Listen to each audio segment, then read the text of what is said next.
I was 6 years old the first time I understood that my voice was not mine to use freely. We were sitting at the long wooden table for supper, my brothers and my father and my mother and all of us girls lined up on the bench like beads on a string. I had a question. I don't even remember what it was now. Something small, something a child asks without thinking. And I opened my mouth.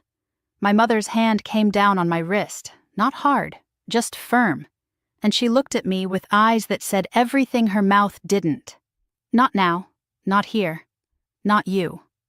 I was 6, and I already knew, somewhere in my body before I could name it, that the rules for me were different than the rules for my brothers.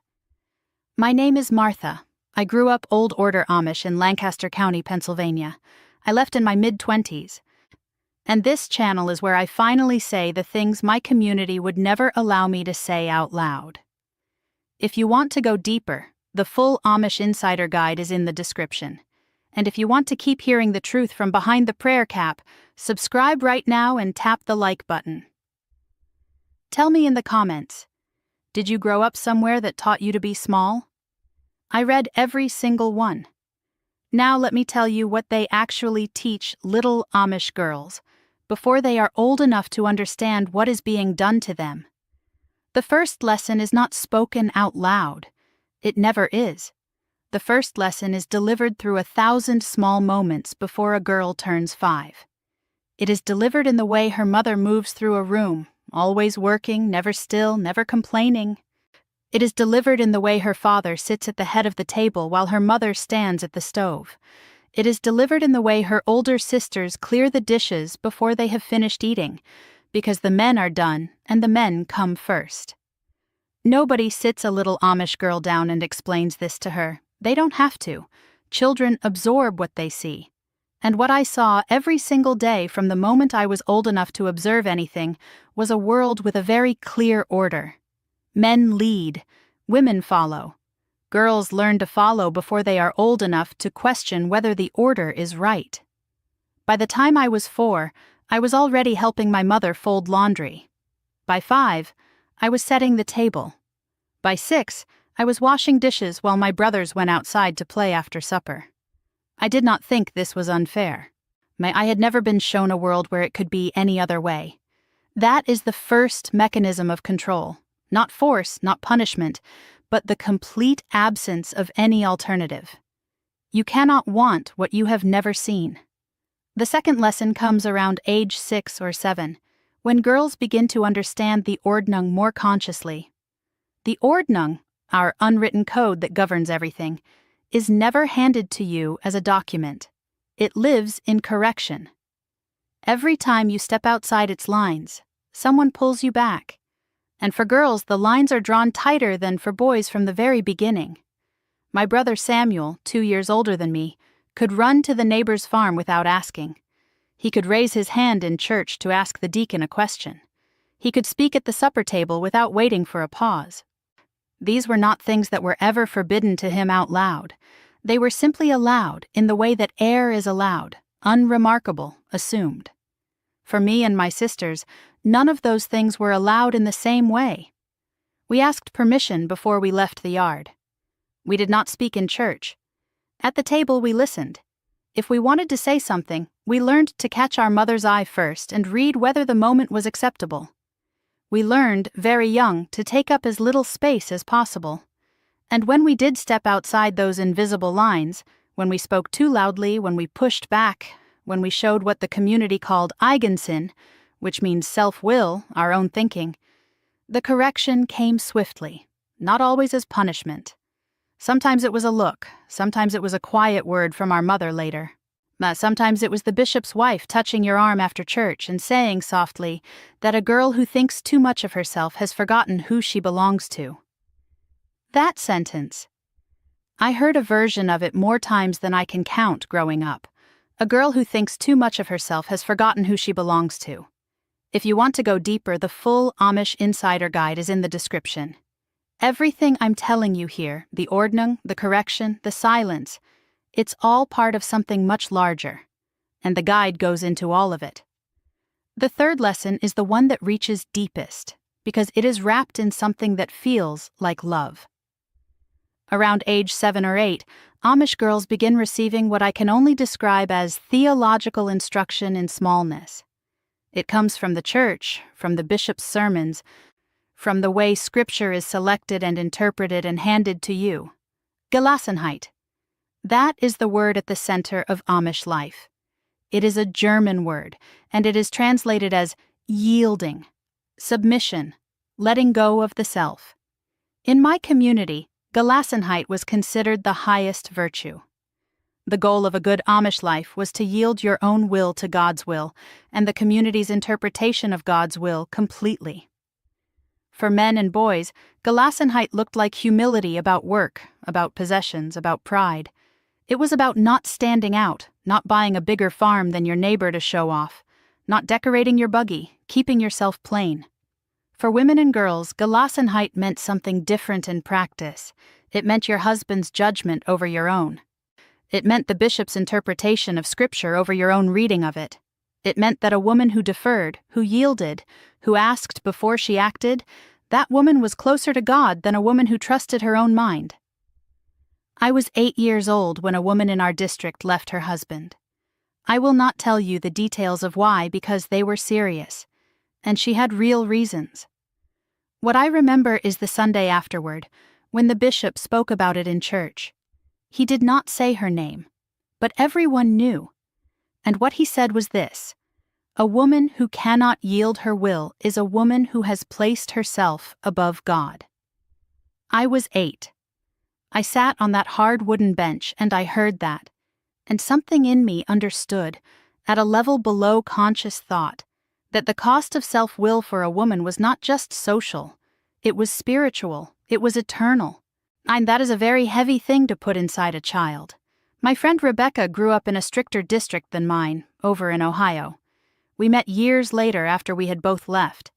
She told me that in her community girls were explicitly taught a sequence. She called it the chain.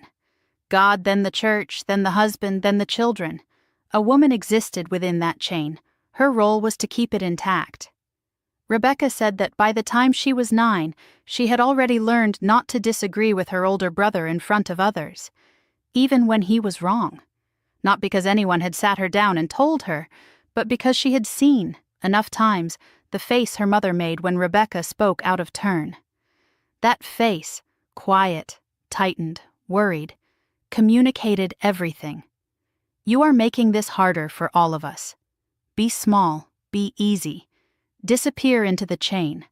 She told me she spent the first 30 years of her life genuinely believing that having an opinion of her own was a form of sin. Not a metaphor, not an exaggeration. 30 years of believing in her bones that her own thoughts were spiritually dangerous. And here is the part I need you to understand, because this is where it gets complicated. It did not feel like oppression from the inside. That is the most disorienting thing to try to explain to someone who grew up outside of it. When you are trained in something from birth, when every person around you lives inside the same framework, when the framework is held together by love and community and belonging and faith, it does not feel like a cage. It feels like the world. It feels like truth. I loved my community. I loved the frolics. The way 50 people would show up to raise a barn. The way nobody was ever alone in grief. I loved the singing. I loved the way my grandmother's kitchen smelled in November. None of that was false. None of that was a trick. But here is what I know now, after years of therapy and distance and reading and rebuilding. You can love a place that has harmed you. You can be grateful for what it gave you and still be honest about what it took. Those two things are not opposites. They can live inside the same person at the same time. What it took from me was the belief that my own perception of my own experience was reliable. By the time I was 10 years old, I had already learned to distrust my own discomfort.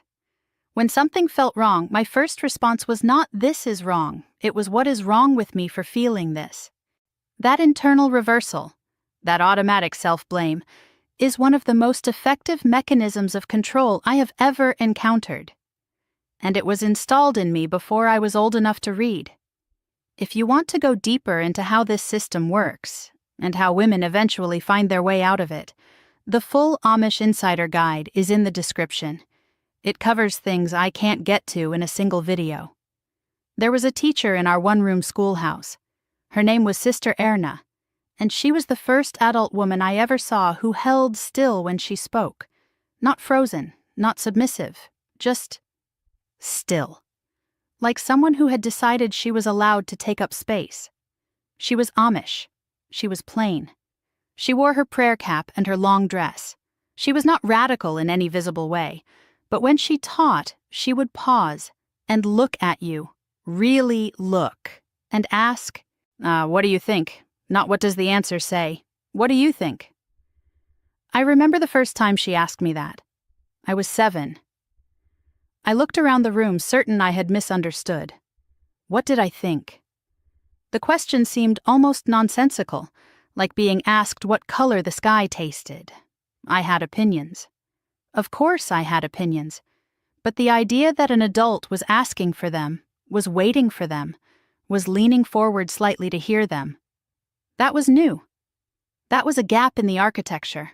I think about Sister Ara a lot. I don't know where she is now. I don't know if she ever left or if she found a way to breathe inside the structure. But I know that what she did, that small, quiet thing, asking a 7-year-old girl what she thought, planted something in me that the system spent the next 15 years trying to root out. It didn't succeed. When I was 9, I started watching my mother differently. Not with the eyes of a child who accepts everything, but with something sharper beginning to form behind my eyes. Something that didn't have a name yet, but would later be called critical thinking. I noticed that my mother never finished a sentence when my father was in the room. Not because he interrupted her, not because he was cruel. My father was not a cruel man. But because she had internalized over decades that the appropriate length of a woman's thought was whatever fit in the space a man was willing to give it. I noticed that when she disagreed with something, and she did disagree, I could see it in the brief tightening around her eyes, she would wait. She would wait until they were alone, and then she would say it sideways. Never as a disagreement, as a question. Don't you think maybe it might be worth considering? And then the thing she actually thought, soft-wrapped in enough uncertainty that it didn't count as challenge. She had learned to deliver her own mind as if it were asking permission to exist. I was 9. I watched this. And something in me that was still unbroken said, I do not want to do that. I do not want to spend my life asking permission to think. That was the beginning of leaving, though I didn't know it yet. I was 9 years old, and already I could feel the shape of the cage, even if I still believed, on the surface, that it was the shape of the world. My therapist, I found her years after I left, said something I have turned over in my mind every day since. She said, the deepest form of control is not when someone tells you what to do. It's when they teach you to tell yourself.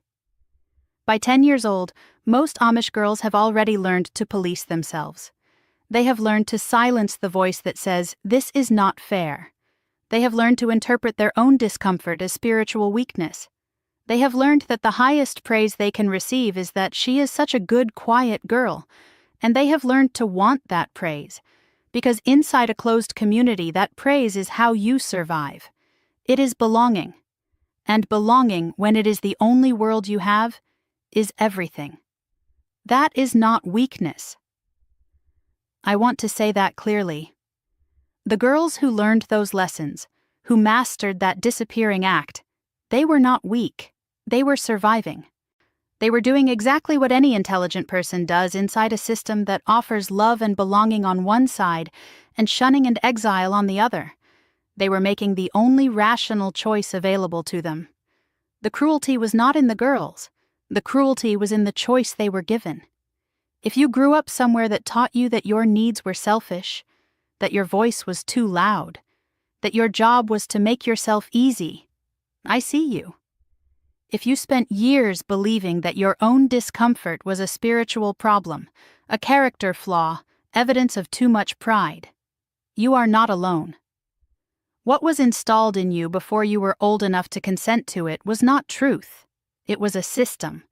And systems can be examined. Systems can be understood. And once you can see the shape of the cage clearly, once you can name every bar, or every mechanism, every moment where a small girl was taught to make herself smaller, you are already partway out. I wasn't too young to fold laundry and wash dishes and yield and disappear. I was too young to know that I had any other option.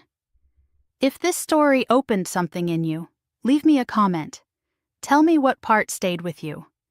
Tell me if any of this sounds like your world, even if your world had nothing to do with Lancaster County. Because the tools they used on us, silence, belonging, theological smallness, the reversal of discomfort into self-blame, those tools are not uniquely Amish. They are very, very old. And a lot of people are still living inside them. If you want to go deeper, the full Amish Insider Guide is in the description. And if you want to keep hearing from behind the prayer cap, subscribe to the channel. I have so many more truths waiting. Until next time, your thoughts are not sin. They never were. Choose your freedoms wisely. They might just save your life.